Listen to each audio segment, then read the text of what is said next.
Voice of Indus nation news میں خوش آمدید۔ ناظرین، خبر پیش کریں گے سکرن سے، جہاں پر سکرن کے نواحی گاؤں ماڑی جلپانی میں پاکستانی فوجی اداروں اور رینجرز نے ایک قومی کارکن رجب جلپانی کے گاؤں پر حملہ کر کے 5 خواتین اور 2 مردوں کو شہید کر دیا۔ G S N freedom movement کے مرکزی chairman Sohail Abro, vice chairman Zubair Sindhi, Amar Azadi, سوڈو سندھی، حفیظ تیشی اور پریس سندھو نے اپنی ہنگامی پریس ریلیز میں اعلان کیا ہے کہ قومی کارکنوں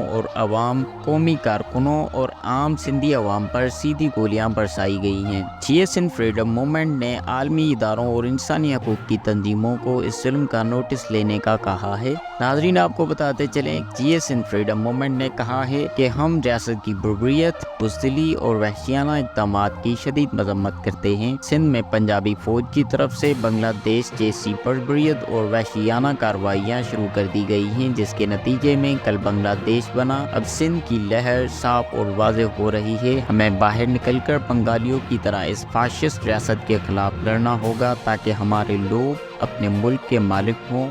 ہم بین الاقوامی اداروں، اقوام متحدہ، انسانی حقوق، ایمنسٹی انٹرنیشنل اور دنیا کی بین الاقوامی تنظیموں سے اپیل کرتے ہیں، سندھیوں کے خلاف ظالم فاشسٹ پنجابی فوج اور اس کی خفیہ ایجنسیوں کی ریاستی دہشت گردی کی کارروائیوں کا نوٹس لیں اور بین الاقوامی اصولوں کے مطابق کارروائی کریں، کیونکہ ہم اپنے ملک اور اپنی قوم کو اس غلامی سے آزاد کرنا چاہتے ہیں۔ مزید اپڈیٹس کے لیے دیکھتے رہیے voice of Indus nation news.